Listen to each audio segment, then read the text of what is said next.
Hello, and welcome to the Regrettable Century. It's Chris and Jason again, and we've got some more Ukraine content for you here. If you've been listening to our geopolitics updates on our Patreon, you will have heard me mention that we were going to do something about foreign fighters in Ukraine. And I wrote this paper for a strategic studies class that I took to get a strategic studies certificate, and this class was specifically on intelligence. And so it was basically a mock-up paper, like with me detailing a potential problem and then suggesting what to do about it. Whenever this paper surfaces one day, no, I'm not a Fed. I've never worked for Homeland Security or anything like that. This is an exercise for a class. It hadn't even occurred to me until you said that was a possibility. I mean, that somebody would think that was a possibility. This paper's not going to get published ever. So yeah, but you know the way the internet works, like it could just find its way inadvertently to a forum on accident or whatever. Right. I'm not going to start working for the Feds like Alex Reed Ross or anything, you know. So right. You know what sucks is that other than the fact that this was a mock-up, all of this is true. Like everything in this paper. All this paper stuff in the paper is still true. Yeah, it's all scary shit, too. Yeah. So essentially in this paper, I talk about how there's been an influx of foreign fighters to Ukraine since the beginning of the Russian invasion in 2022, but there was already a steady stream of foreign fighters going to Ukraine since 2014, after the Maidan coup and the revolt in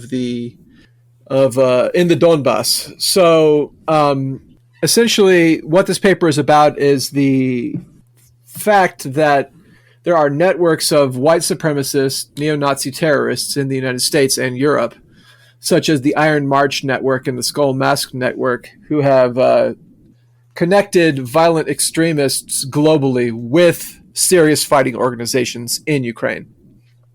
And that Ukraine has been an incubator for far-right extremist ideology and a proving ground for those potential violent actors to gain the skills necessary to bring the war home. So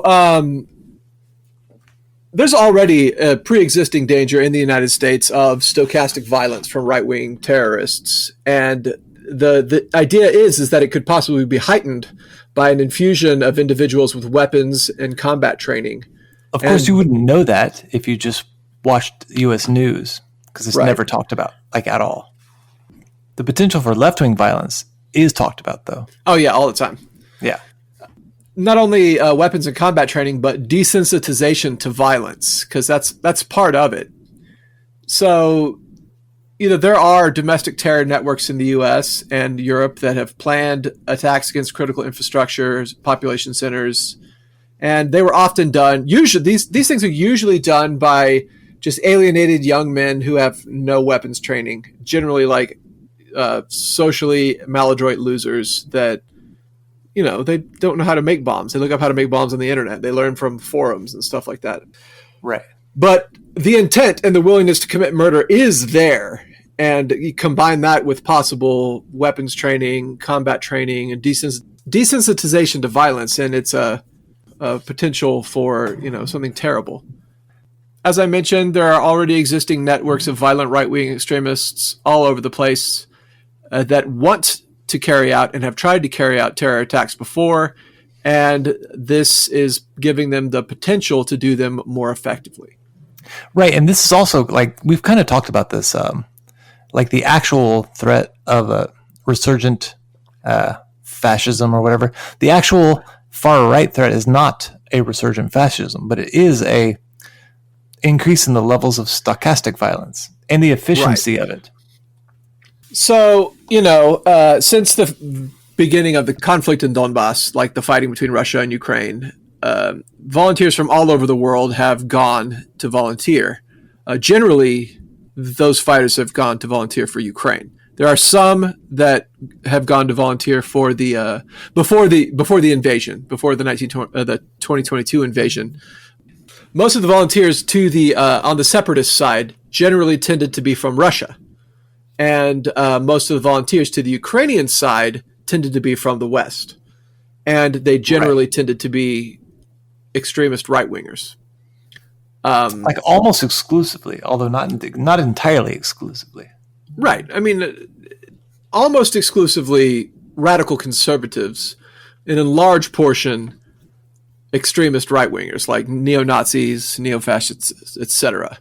Yeah. So intelligence and law enforcement agencies in Europe and the U.S. have commented on, and there have been a lot of papers written about this, and I'll post my my sources in the notes, but most of where I got this from was from declassified intelligence briefs and papers written for insiders in journals of intelligence. And you mean that you were a victim of Russian propaganda? Yeah. Well, that's the thing, is we'll get to this later on in the paper. The narrative shifts after Russia invades. But anyway,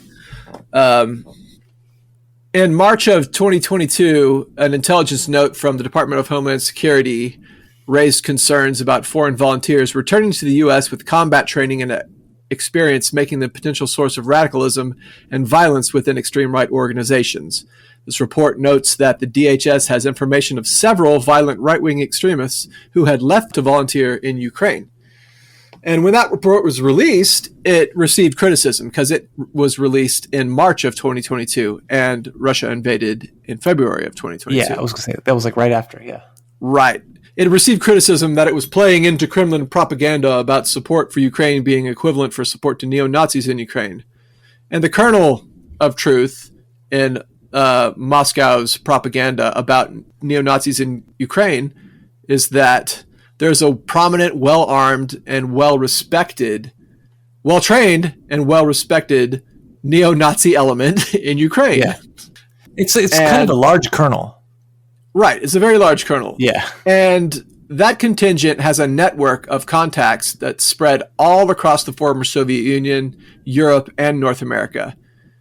And so there's already a precedent for concerns before the surge of American volunteers that started in 2022. In 2018, the FBI indicted a bunch of neo-Nazis from the Southern California-based Rise Above movement who had traveled to Ukraine and trained with the far-right units of the Ukrainian National Guard, specifically Azov Battalion at the time. It was the Azov Brigade, now it's the Azov Battalion. And there are 3 brigades within that battalion. And it's a very significant, that's the point. Right. It's not, because a lot of times people talk about the Azov Battalion and they mean it like that's a small, it's a small paramilitary group, and it was, but now it's several larger paramilitary groups all combined into it's like a legion. Not that that's an official military term, but it's not quite the same as whatever that people often want to think that it is. Let's see. So, I mean, there are several far-right militias other than the Azov Battalion, and we'll get into some of those. But after that report was released, Italian police foiled a series of terror plots planned by a neo-Nazi organization that shares members with the Azov Battalion, and also has been noted that members of the U.S.-based Atomwaffen Division, which is a neo-Nazi Satanist group that has an ideology of an accelerationist ideology of spreading terrorism to try to collapse Western society and start a race war. And Atomwaffen is like a cartoonishly, like comic book level, evil, yeah, absurd, and it would be funny if it wasn't real. So, several of those members have volunteered to fight in Ukraine, and the Department of Homeland Security acknowledges in one of these papers that there's a large intelligence gap now since the Russian invasion of Ukraine, and it's harder to track who is leaving to go abroad to join in these far-right militias, or not the far-right militias, just to join to get combat training. Because as we'll see in this paper, it's not the fact that they're going to be part of right-wing militias. That was more of a big deal before the invasion, but it's the fact that they're going and learning to kill, learning to make bombs, learning to attach, make homemade bombs attached to civilian-made drones, stuff like that. Like learning to do more than just make Pepe memes on Reddit. Right. So, in this paper, I talk about how this phase of the Russo-Ukrainian War began, or the war in Donbass is the second phase of the Russo-Ukrainian War, began in 2014 when Russian-backed separatists seized Sloviansk in the Donetsk Oblast, and shortly after, the Donetsk and Luhansk People's Republics were declared. And so that was the culmination of a protest movement in Donetsk and Luhansk against the Maidan government, which was essentially a Banderite government that wanted to align away from Russia and was currently at that time involved in suppressing the Russian minorities in the East. Yeah. And we've talked about this even extensively at this point. The political and also physical violence, but the banning and just from top to bottom, the rooting out of any, let's call it civil society organizations that might obstruct that tendency away from Russia. So that would mean like political parties, trade unions, volunteer associations of any kind.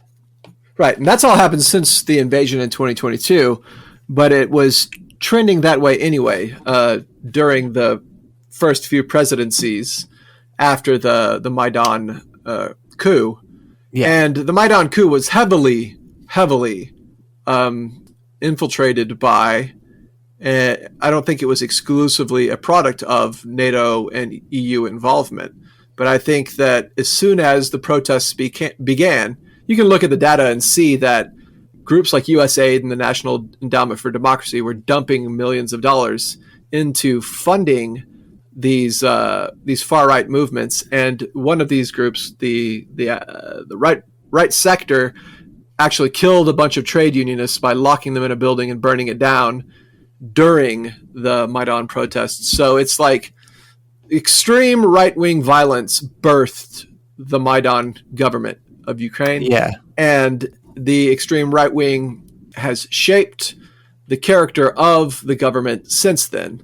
And even though it's nominally a democratic republic, it is a democratic republic that is tinged with Banderism. Even in its popular mainstream liberal parties, there's still a soft ethno-nationalist bent to mainstream liberalism in Ukraine. But anyway, yeah, it's kind of like how Andrew Jackson's the United States was also a democratic republic, but that doesn't mean that there wasn't violent racism baked in. Right. Exactly.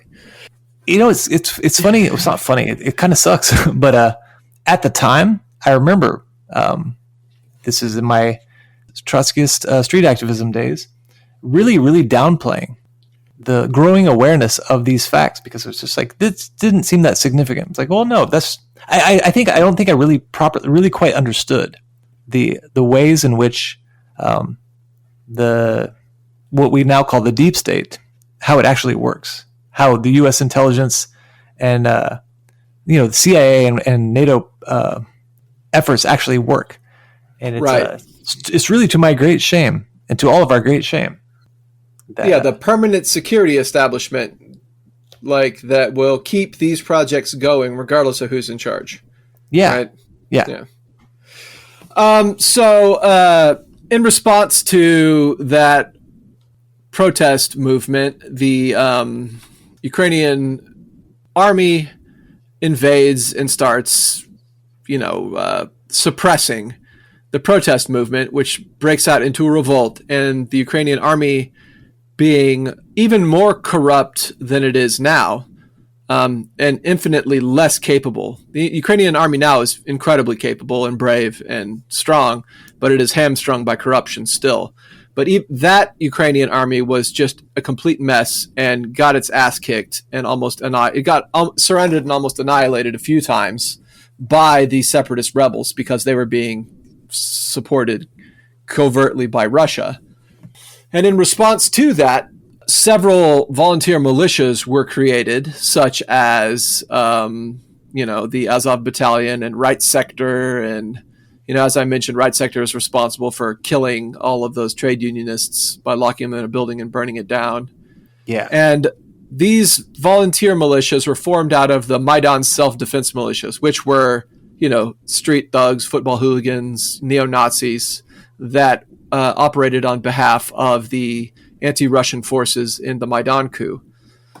So, of primary interest to us for this paper is the Georgian National Legion, Right Sector, or the Ukrainian Volunteer Corps.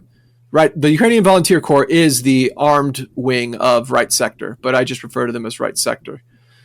And the Azov Battalion, Regiment, or Brigade, depending on which part of their history you're talking about. The Georgian National Legion is self-described conservative nationalist and is comprised of fighters who generally lean right-wing. And the primary reason they're of interest is, even though they're not explicitly neo-Nazi, is they still accept volunteers from all over the place, whereas most volunteers don't go into Right Sector or Azov Battalion anymore. They go into the Ukrainian Foreign Legion, which is still chock full of neo-Nazis and far-right extremists from all over the world.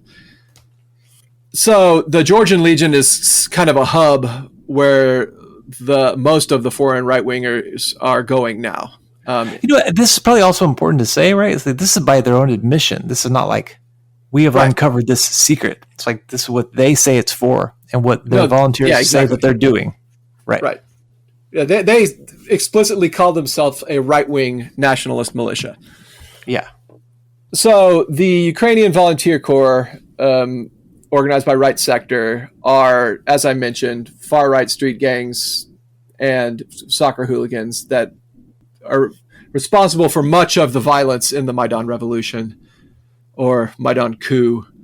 But they were the recipients of large amounts of right-wing extremist recruits in the early days of the conflict, including several American citizens. And they've been accused of war crimes against separatists in the Donbass, including torture and executing of prisoners of war and crimes against civilians. The Azov Assault Brigade was originally founded in 2014, and it is the military arm of the much larger Azov movement. So the Azov movement has ties to international networks of neo-Nazis and neo-fascists, other right-wing extremists, and has been involved in recruiting and training foreign volunteers. So the Azov Battalion grew out of the Kharkiv far-right milieu, which included a group called Patriot Ukraine and its micro-party, the Social National Assembly, and which actually held seats in parliament even recently, I think. Patriot Ukraine activists were the original impetus behind the Azov fighting unit, but its success was primarily due to the intervention of the Ministry of Internal Affairs, so like Ukrainian intelligence, and a grouping of Ukrainian oligarchs. And in one of the most recent Radio War Nerd episodes, they talk about how the original Azov movement was funded by these oligarchs to be used by Ukrainian intelligence, and then in order to get their money back, they would use the thugs from the Azov Brigade to storm competitors' businesses and destroy them, and use them to strong-arm businesses into selling to these oligarchs and stuff like that. So just real pieces of shit from the very beginning. Yeah. It's, you know what else is funny also, like, in addition to this shadowy, fascistic underbelly that you never hear about, you also don't ever hear about Ukrainian oligarchs. It's just not true. No, you hear about Russian oligarchs only. Right. But so the Azov movement has an international strategy of outreach that doesn't have the aim of assembling international legion of far-rightists. Rather, its purpose is to boost the profile of the Azov movement among extreme right circles in the West and to make allies for their broader goals. They have two pillars that undergird their outreach strategy, and those are Reconquista and Intermarium. Reconquista is a reference to the reconquest of the Iberian Peninsula from the Muslims in the Middle Ages, Azov Reconquista represents the idea that Ukraine would be like the new Andalusia, from which they would launch the reconquest of Europe from immigrants, Muslims, homosexuals, liberalism, Jewish cosmopolitanism. And then Intermarium, the other pillar, is based off the territory encompassed by the First Polish Republic, which included modern territories of Poland, Belarus, Ukraine, Lithuania, and Latvia. And Intermarium meaning the place between the Baltic and the Black Seas. So all of that area is in Azov's idea, it should be one country, because they're all ethnically similar. They're actually very diverse, though. Yeah, absolutely. Azov has got some silly ideas about ethnicity, though. I mean, they have the ideas about ethnicity that like the Ku Klux Klan has, like whiteness. That's what they have in common. They're white. Well, so they're the last, according to Azov, they're the last Europeans before you get to the Mongol-bred hordes to the east. Like, Russians aren't actually Slavs. Russians are mostly Mongol to Azov people. Yeah. Right.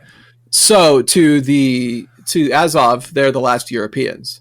So, Belarusians, Poles, they're Slavic speakers, but they have that European stock still. And I think that some of the like crazier neo-Nazis among the Azov and other parts of the Ukrainian right wing think of themselves as Nordic, and like they consider the Slavs of Ukraine to actually be Germanic peoples and not Slavs. But anyway. So whenever the conflict escalated into an invasion, and I won't say full-scale invasion, because if you look at the actual invasion, Russia invaded with 100,000 troops, right? Right, which is like enough to hold a very small part of the territory which they currently are operating within. They have 700,000 troops in Ukraine now. They invaded with 100,000 troops, and they expected it to be like a quick into Iraq, blitz Baghdad, take over, get rid of Zelensky, do sort of like a regime change, and then withdraw back to Russia with rights secured for the separatists in the Donbass and the Banderat regime thrown out, and someone who's amenable or completely controlled by Russia in power. Right? That was the goal. It was not a full-scale invasion. And when you really look at the numbers that were involved, it should not be considered a full-scale invasion. Right. It worked out very much the same way that maybe even all very quick military operations do. Like the idea that like, oh, this will be a quick job, we'll be home by Christmas. That's the thing that everybody always says, and they're always wrong.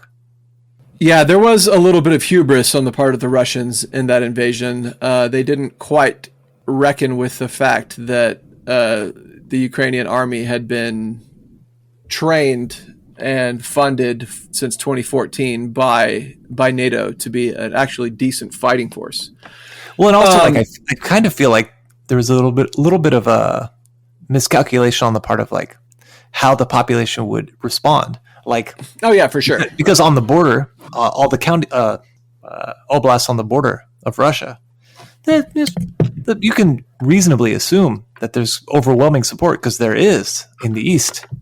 Right. But the further west you go, the further that support becomes its opposite. Exactly. Which is why it's ridiculous to think that Russia ever had any intention of conquering all of Ukraine.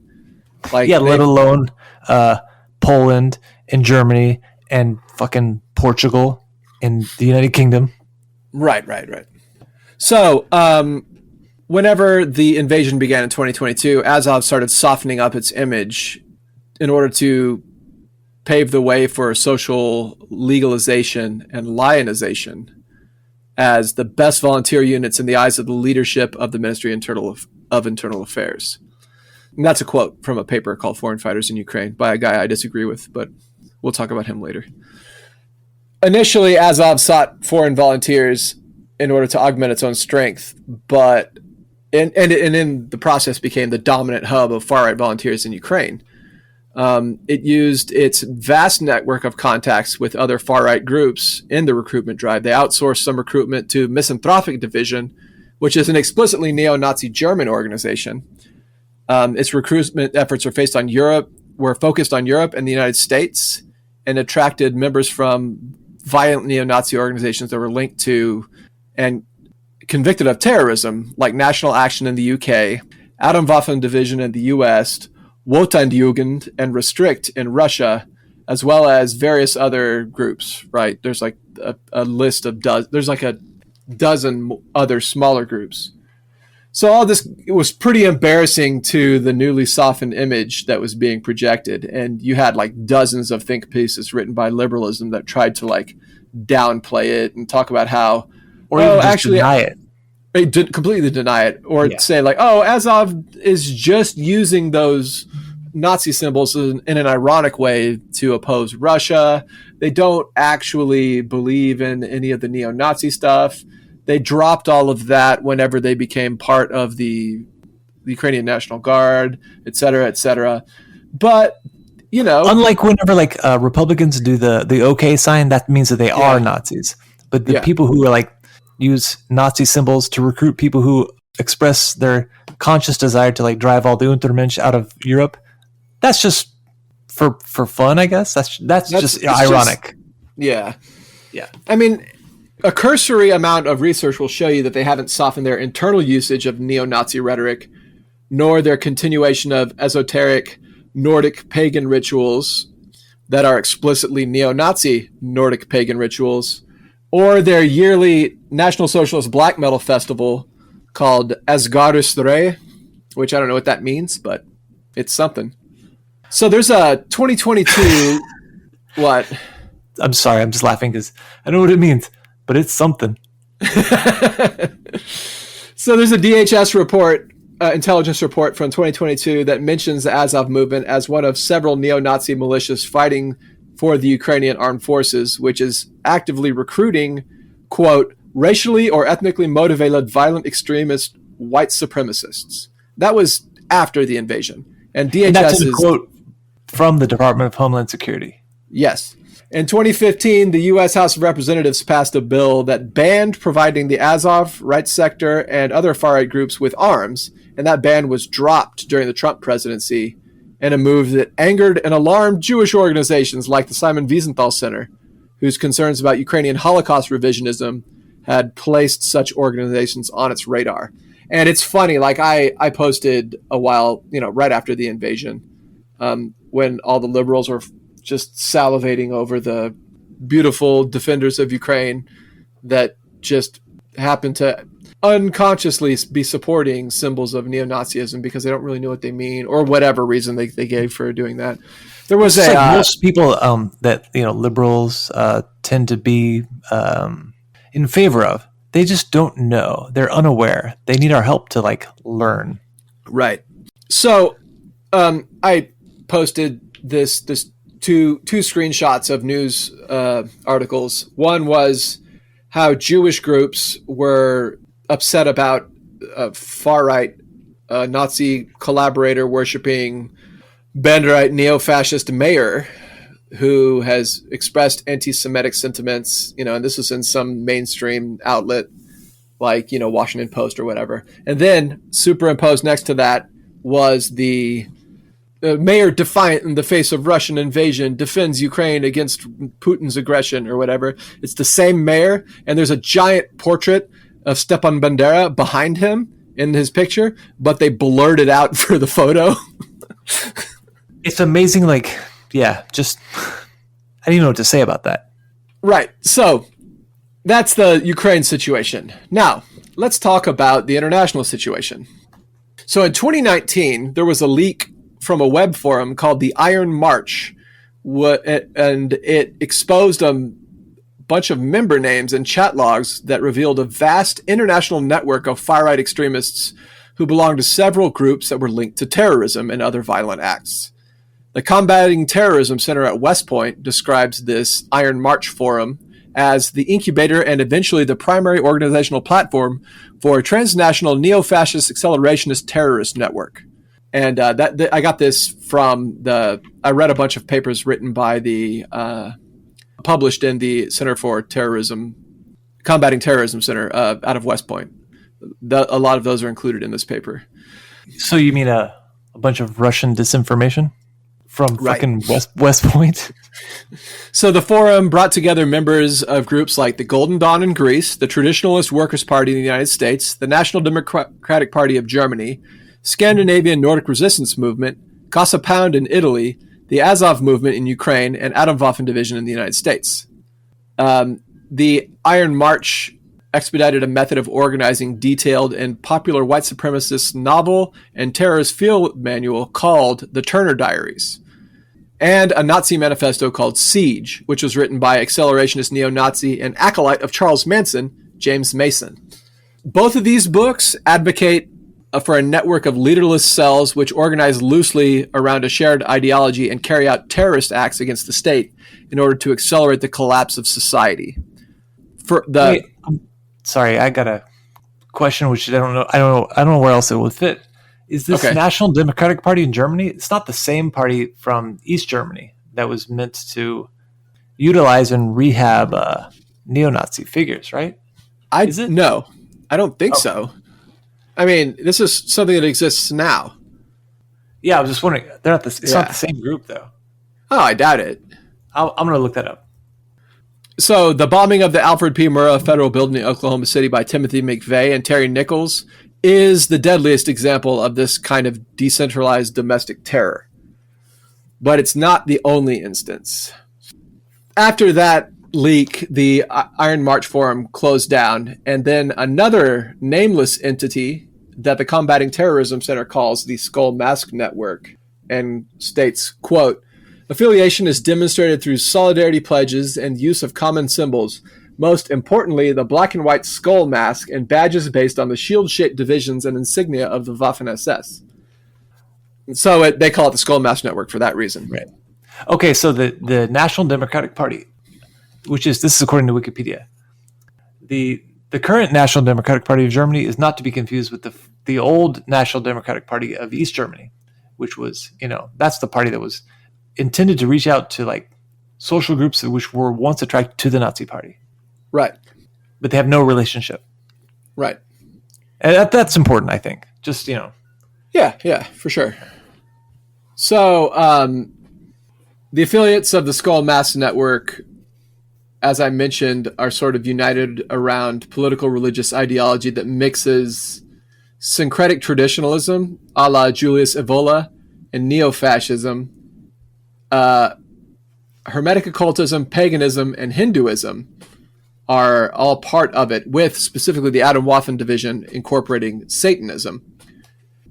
The Evola's traditionalism blended Hermetic occultism, paganism, Hinduism, and most important for our discussion is the belief in that the world is currently entering the age of the Kali Yuga, or the age of corruption that will be swept away by apocalyptic war. And these groups hope to be the catalyst of that war.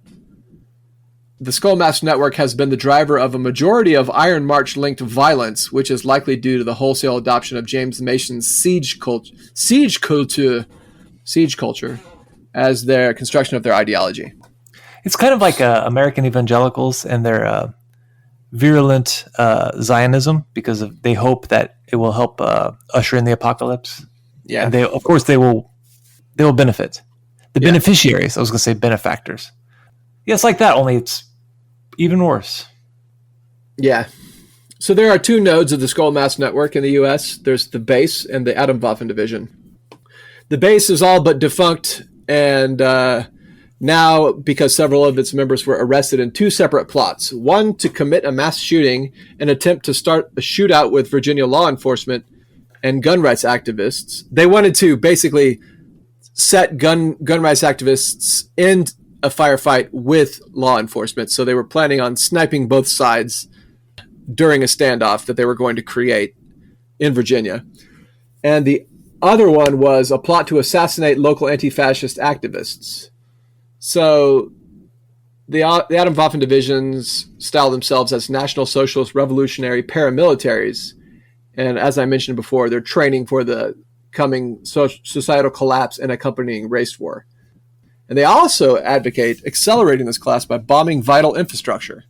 And Atomwaffen activity has been reported in California, Colorado, Florida, Illinois, Pennsylvania, Texas, Massachusetts, Washington, North Carolina, and Virginia.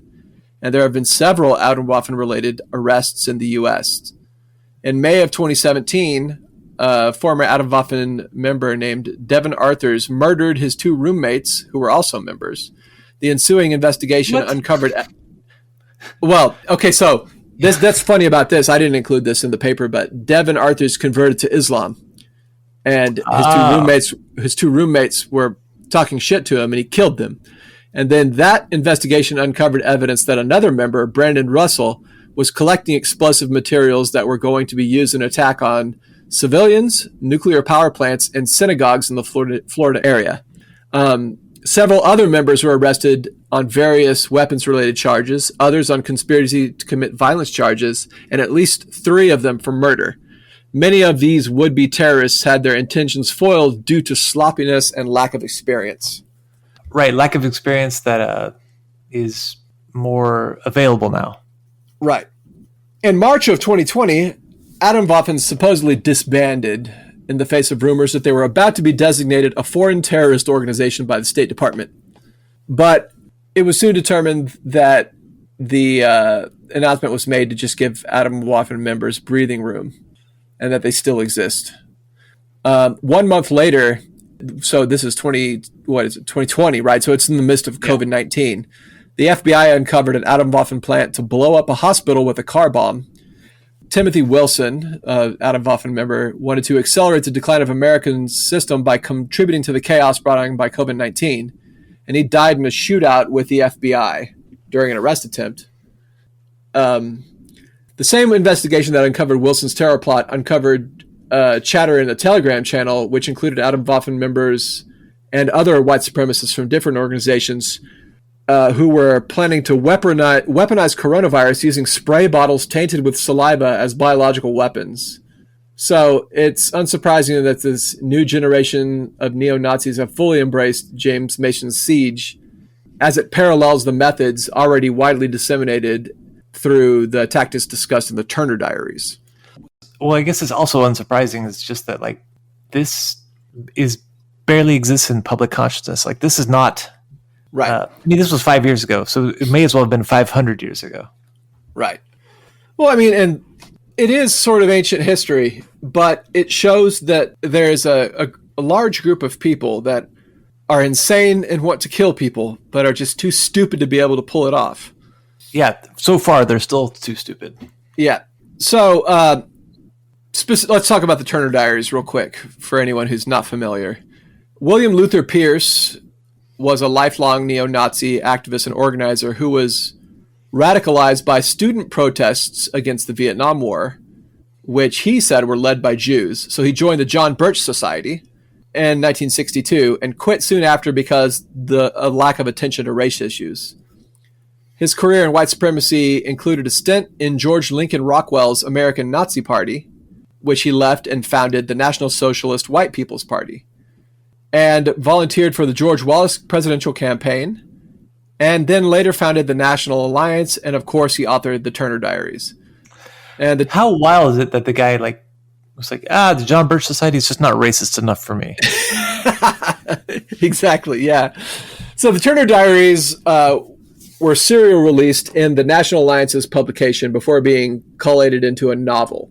And they're written from the perspective of Earl Turner, who joins a secret violent revolutionary society called The Order, which uses leaderless cells, and it collapses U.S. society, touches off a race war, which Turner becomes a hero in by flying a plane carrying a nuclear device into the Pentagon. And though the Turner Diaries are written as a novel, it's also supposed to be a manual for carrying out clandestine terror campaigns. And several groups in the U.S. have used this book as a manual. The base, sorry. Oh, I remember the Turner Diaries being a big deal in around the Timothy McVeigh era. Yeah. They found a copy of the Turner Diaries whenever they raided Timothy McVeigh's home. Yeah. So the base conducted a series of armored car and bank robberies in the 90s to fund acts of terror before being shut down by the FBI. The Covenant, the Sword, and the Arm of the Lord, another group, attempted to blow up pipelines carry out assassinations, and the Aryan Republican Party are suspected to have aided Timothy McVeigh in the Oklahoma City bombing. So all of these groups were inspired by the Turner Diaries. Now, James Mason is a neo-Nazi and author whose involvement in the radical white supremacist movement dates to the 1960s when he joined George Lincoln Rockwell's American Nazi Party. And while he was a member of the ANP... Which is also known as Georging. Yes. When he was a member of the ANP, he met William Luther Pierce, the author of the Turner Diaries, and eventually rejected ANP's attempts to build a large political party, which intended to break into the mainstream. Instead, Mason advocated for revolutionary race war, which would be sparked by underground terror cells, carrying out decentralized acts, which acted as a propaganda of the deed. So Mason wrote all of his ideas down in a newsletter that was published between 1980 and 1986, called Siege. And Siege advocates for initiating the collapse of American democracy and society and building of a national socialist state in its ashes. Mason was inspired by Charles Manson and began to correspond with Sandra Good and Lynette Fromm, both members of the Manson family. Mason would eventually found the Universal Order with Charles Manson, and Siege became the official organ of that organization and advocated for acts of murder and terror that would create enough social chaos to help collapse the system and initiate the race war. Siege was eventually compiled into a book and published, becoming popular with the alt-right during the Trump campaign and presidency. And as was previously mentioned, Atomwaffen Division adopted Siege as its manifesto and requires all of its members to read the book. And Mason now acts as sort of a member of Atomwaffen leadership who meet with him in his Denver apartment. So, Catherine Belew wrote a book about the history of the white supremacist violence in the United States called Bring the War Home. And she illustrates how troops returning home from Vietnam, as well as mercenaries and volunteers returning from combat in Rhodesia and South America, became the backbone of a new crop of violent extremist organizations. And she points that military cultural artifacts such as, quote, uniforms, language, strategies, and material derived from the war itself, such as camouflage fatigues, civilian versions of the era's military weapons, as well as genuine articles, sometimes legally obtained, and training and combat methods modeled on soldiers' experience, helped inspire and coordinate the movement. And she also talks about the Turner Diaries and how it became the manifesto for that movement. And these... You know what's funny is I actually have that book. Bring the Turner Home. Diaries? No, Bring the War Home. Bring the War Home. I have that. I have Siege. I didn't buy it. I just downloaded a copy of it. These new organizations differed from previous right-wing extremists in that they moved from vigilante violence and like lynchings and arson against minority communities to terrorist activity that targeted the government and the fabric of American society. Three elements inspired white supremacist terror in the 1980s and 1990s were virulent anti-communism, racism, and the faith in the imminent apocalypse. Today's white supremacists and neo-Nazis are motivated by similar concerns. So the Cold War anti-communism has been replaced by the existential threat of cultural Marxism, which is a stand-in for anything that conservatives don't like. Like cultural Marxism, like I forget the number now. The proposition, whatever, gay marriage. Right. So the acceptance of gay marriage or the triumph of liberal cultural ideas is cultural Marxism to these people. And the elements of racism and race war are still the same. So the commitment to leaderless cell-based resistance is also similar to the model of the 80s and 90s, with the younger movement being inspired by Siege the way the older movement was inspired by the Turner Diaries. A big difference between the two situations is that U.S. law enforcement appears to take domestic terrorists more seriously now. Well, right, except for when they're not incorporating white supremacist terrorists into their ranks, then they take it seriously. Sure, yeah. So, added to the above volatile social conditions is the vast network of violent right-wing extremists, both domestically and globally, from which violent actors can draw resources, training, and material support.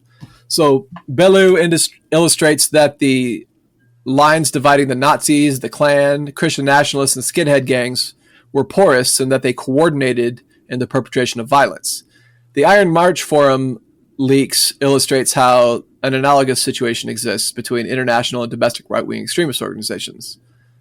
The problem of violent extremists receiving training and conditioning abroad and utilizing their newly acquired abilities at home is, of course, a problem that is ever present and requires monitoring and investigation.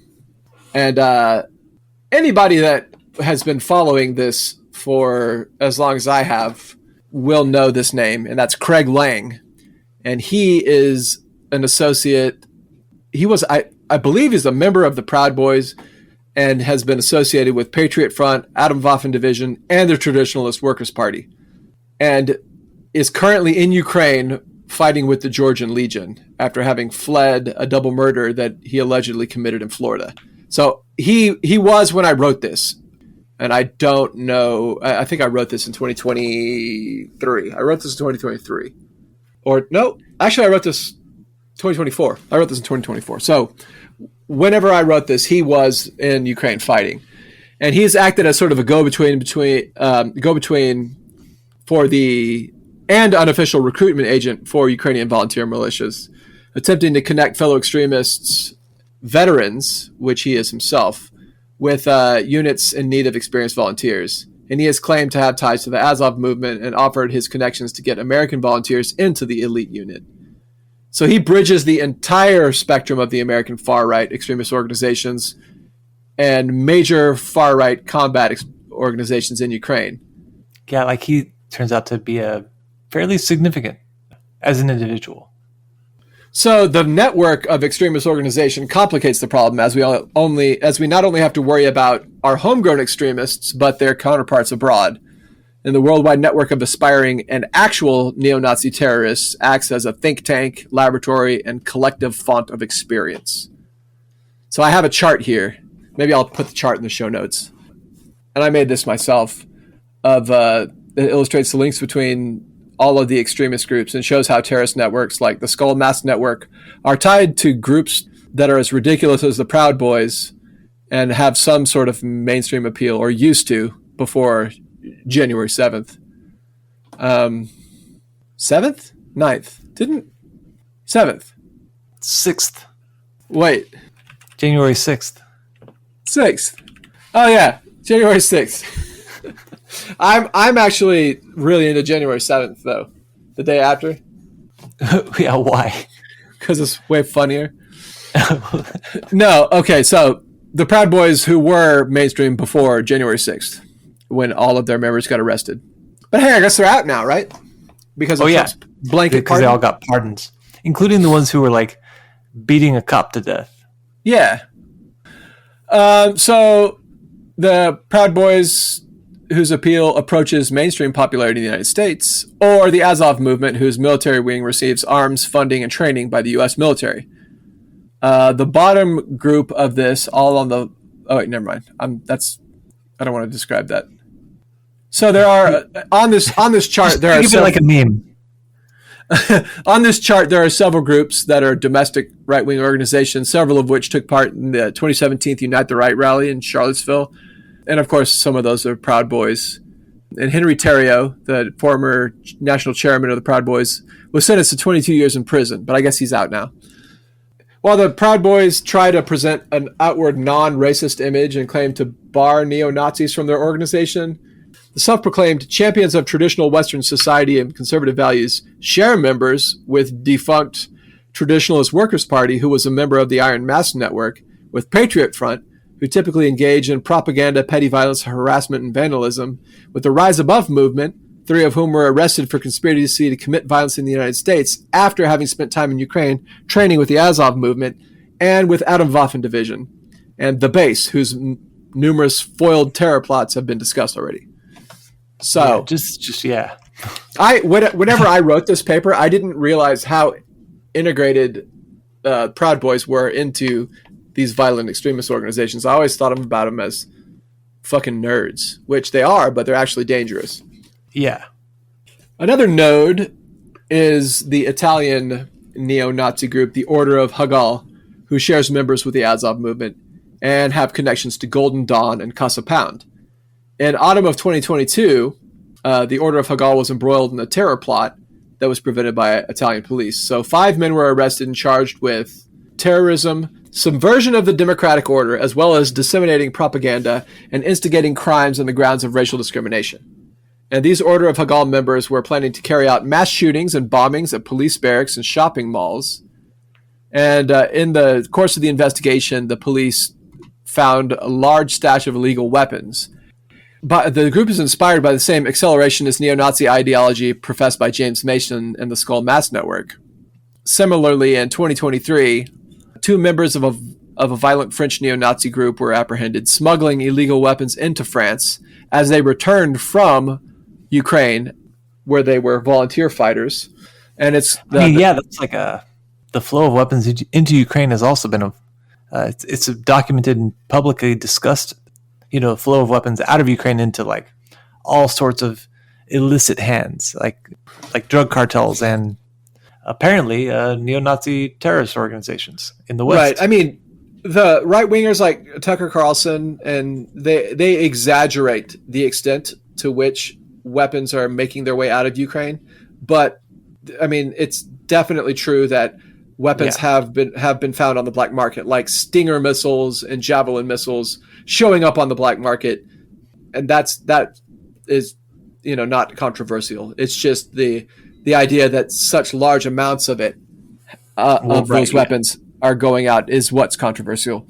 But yeah, there definitely are some weapons going astray, and there was even a report by NBC or something in 2023 saying that basically only about 20% of the aid sent to Ukraine was getting to the front lines. And it was just violently opposed by everyone and taken down immediately. But you could still find it if you use the Wayback Machine, I think. Maybe the idea that massive amounts of stuff have gone missing is actually true, but we know at least some of it has. Well, right, that's the important bit, yeah. So the group that these French guys were involved in is called Zouaves. Zouaves, I don't know how to pronounce it. Zouaves. And they have pre-existing ties to the Azov movement, and apparently those ties were strong enough for them to have been invited to train at its camps in December of 2019. And there's an overlap here between members of the terrorist groups that were plotting mass violence against NATO allies and a group being funded and trained by the United States and NATO allies. All of this is really just to show that a combination of global network of extreme right-wing groups combined with ongoing war in Ukraine, which remains a draw to volunteers, are a dangerous cocktail of volatile elements that present potential for increased and possibly more effective acts of terror. Yeah, and I think it's shown pretty clearly and pretty effectively. It's like, this is undeniable. These are not just like a few kind of unpleasant, but largely inconsequential fringe elements. Like at this point, This is a deadly serious situation that really should just be acknowledged and accounted for. Right. All right, so this is a section from the paper called Other Views. So one of these, my foil basically in this paper is this guy, Kacper Rekawek. And he's written extensively on the topic of foreign fighters in Ukraine in the Russo-Ukrainian conflict, and is taking a pretty consistent line that the presence of far-right extremist volunteers is an exaggerated problem. He also states that there have been no examples of these fighters going back to their home countries and committing acts of violence. And I said in this paper, this was not true in 2023 when the book was released, and it is unclear if the author has revised his views since it was written. If one takes into consideration all of the foiled plots, this claim appears to be even more ridiculous. Yeah. Even if this claim were to be true, the networks which carried out some of the most violent acts of the 1980s and 1990s took over a decade to build to Oklahoma City. Right, like that's a reason in itself. Rekawek has also written that rather than a flood of far-right recruits, there has only been a trickle since the full-scale Russian invasion of 2022, which I maintain is not a full-scale Russian invasion, but whatever. Now the Ukrainian government has created an official foreign legion. Rekawek says that fewer far-right extremists are being recruited. He has also stated that it is hard to track which recruits are being accepted into the legion, which ones are far-right. And so it's kind of, one has to wonder how those two statements can be reconciled. There aren't that many far-rightists. And also, it is impossible to tell how many far-rightists there are. Yeah. Rekawek's dismissal of the problem is politically motivated, obviously. Yeah. He also writes that it is vital for Western governments to counter Russian disinformation efforts that massively inflate the presence of right-wing extremists on the Ukrainian side. In 2022, Zelensky's Ukraine is a laboratory not for far right-wing extremism, but for democratic freedom. And it seems plausible that it's not really either of those things. I was going to say, as a laboratory for democratic freedom, you could say that they have conducted a lot of experiments which have all proven to not produce more democratic freedom. More democratic freedom.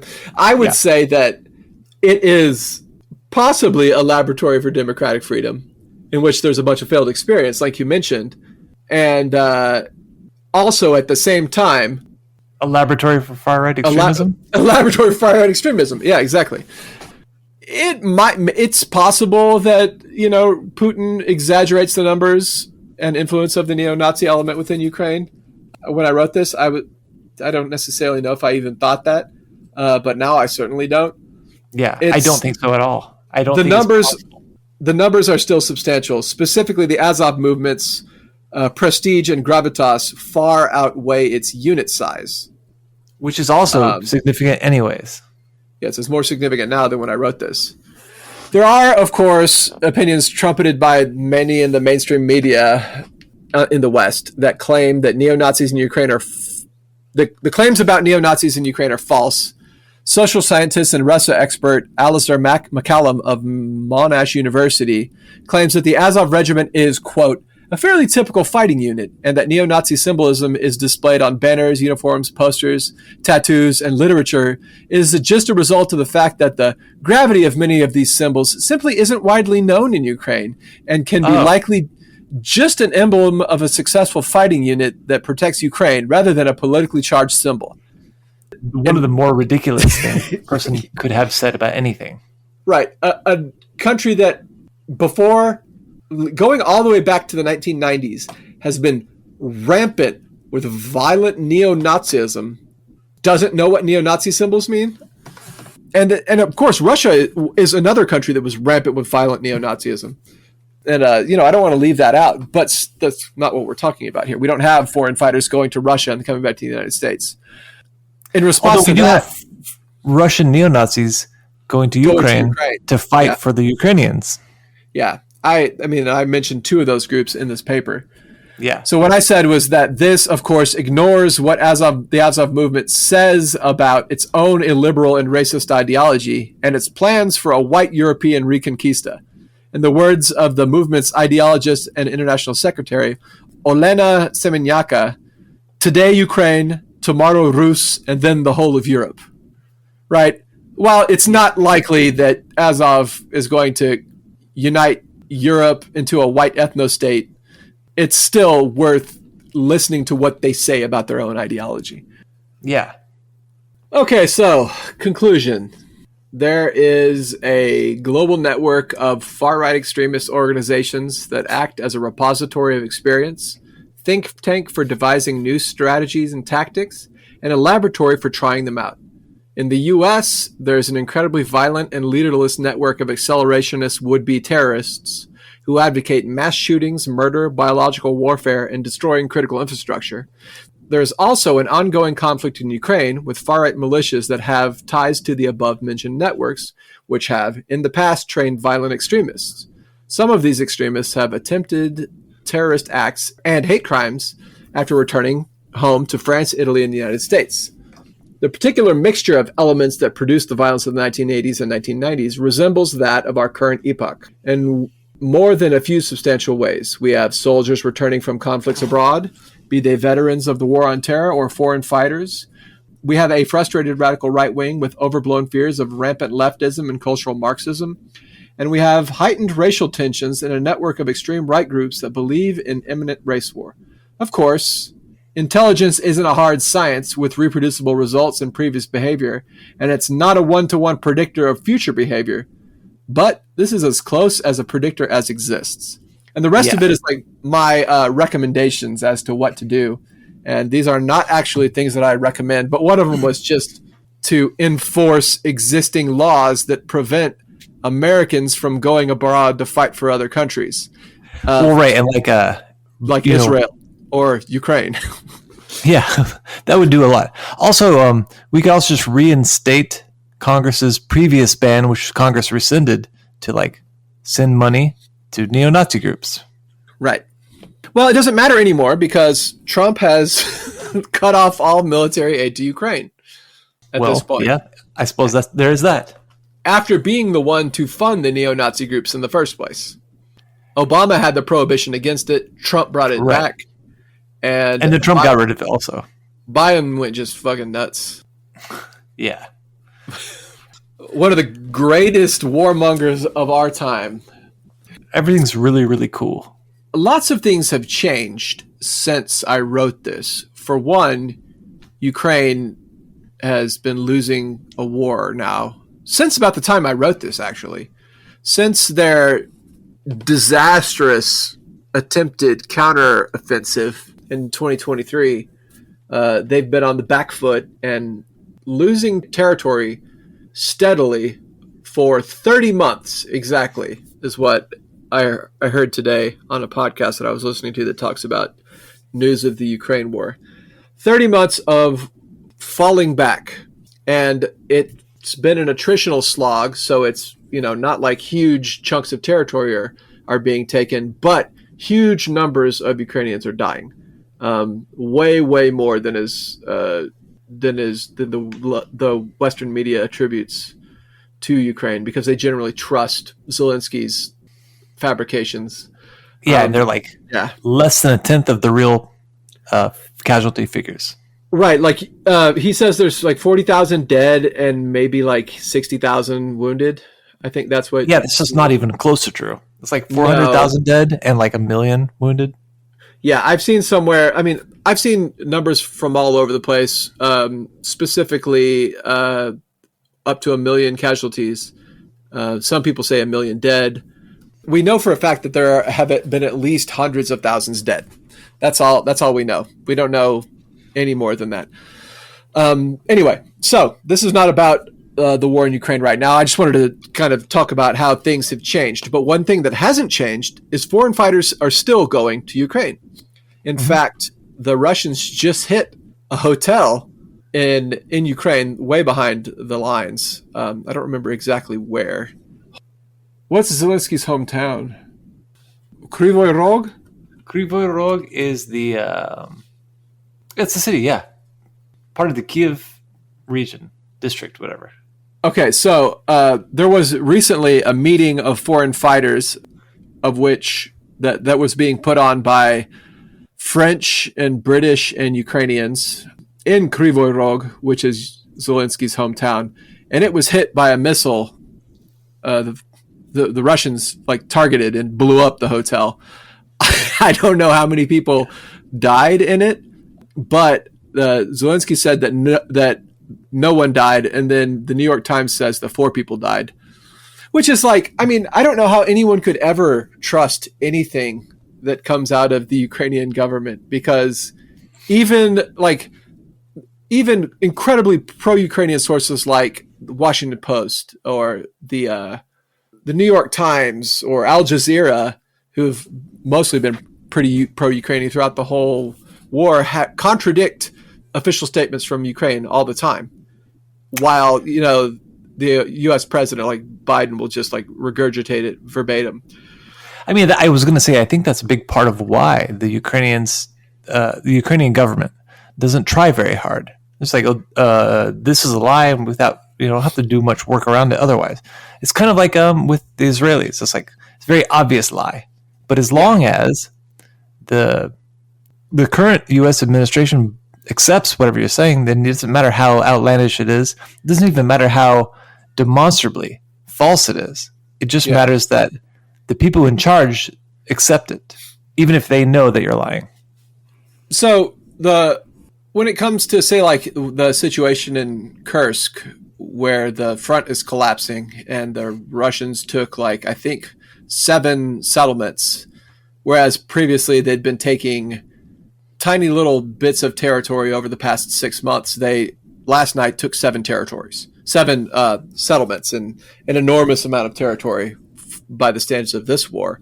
But officially, Ukraine says that they're beating off the Russian attacks and they're causing huge casualties, and the Russians are the plans are being foiled and they're standing strong. But if you look at, like, all the geolocated footage of combat, the Russians have taken massive prisoners, and Ukrainians are, like, fleeing from the front line. And so it's clearly just false. But the narrative has to be maintained, because if they admitted how bad things were, then they would have an even bigger problem with morale, you know? Well, yeah, and also, like, Macron and Starmer would not be talking about plugging in the gap left by the United States. Anyway, I said we weren't going to talk about the current situation in Ukraine, but we're doing it anyway. But this is all just to point out that there's still large numbers of foreign fighters going to Ukraine. In fact, I heard that there are several thousand possible foreign fighters trapped in Kursk right now. And when I say Kursk, there's barely any of the Kursk salient left now. It's just the city of Sudzha. Everyone's gone from calling it the Kursk salient or the Kursk pocket to the Sudzha cauldron. But so apparently there are lots of foreign fighters that are trapped there. And I don't know the numbers, and I mean, I don't have any confirmation of that. That's the thing with a lot of the news, is you can't really trust the official proclamations of the Russians nor the Ukrainians. But right, like any formal statement from any state in the world, like, it's probably bullshit. Except for Cuba. No, but, like, so in order to figure out what's really going on, you got to talk to the people that are there.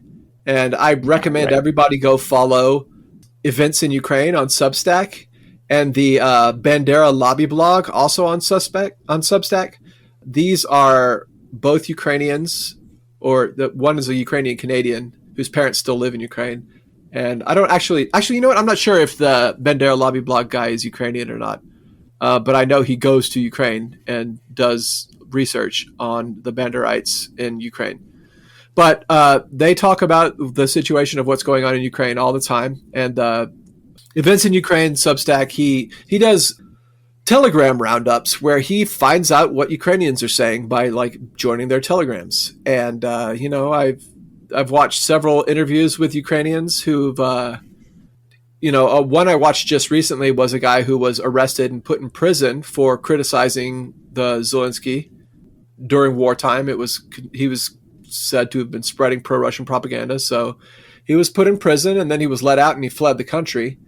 And, so you find out what people in Ukraine are actually saying. And one of the things that you hear from a lot of them is that you can't actually trust any of the polls that go on in Ukraine, and that a lot more people are much more unhappy with the situation than the polls would lead them to believe, because everyone's afraid of the secret police coming to round them up.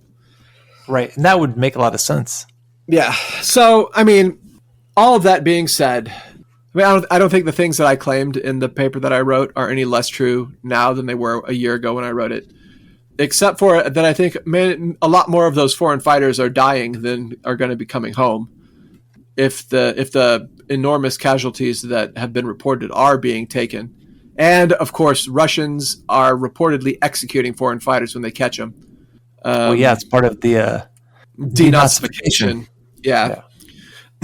Which I don't condone, executing captured POWs. And I know they don't execute all foreign fighters, but they are very specifically hostile towards foreign fighters that can be identified as being neo-Nazis, in spite of what everyone thinks about Russia and its obvious fascistic elements that make up large portions of its right-wing community in Russia, they really don't like swastikas. Whatever you might say about Russian fascism, it is Russian fascism. And the Russian fascists, they don't like neo-Nazis. They don't like swastikas. They don't like Wolfsangels. They don't like the Black Sun. Those They don't like are the people that killed their grandfathers. Yeah, exactly. Right. Yeah. So there are Russian fascists. There are Russian right-wing pseudo-fascists. There are members of Putin's party that are violent right-wing nationalists. And a lot of what goes on in Ukraine is a result of those people being given weapons and sent into a country of people that they think are threatening their existence. So like, yeah, I'm not condoning what the Russians are doing at all, but they are particularly violent against people that they can identify as neo-Nazis or Banderites. There's lots of reports of Azovites being tortured and killed and beaten and stuff like that. Anyway, all that being said, shit is bleak in the world, man. That's true. Shit is very bleak in the world.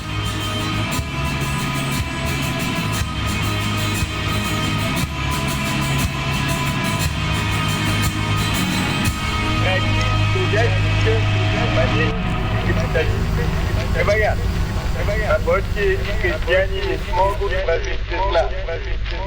Без нас некому будет установить порядок, определить работу, тянуть труду. Без нас все развалится и государство распадется.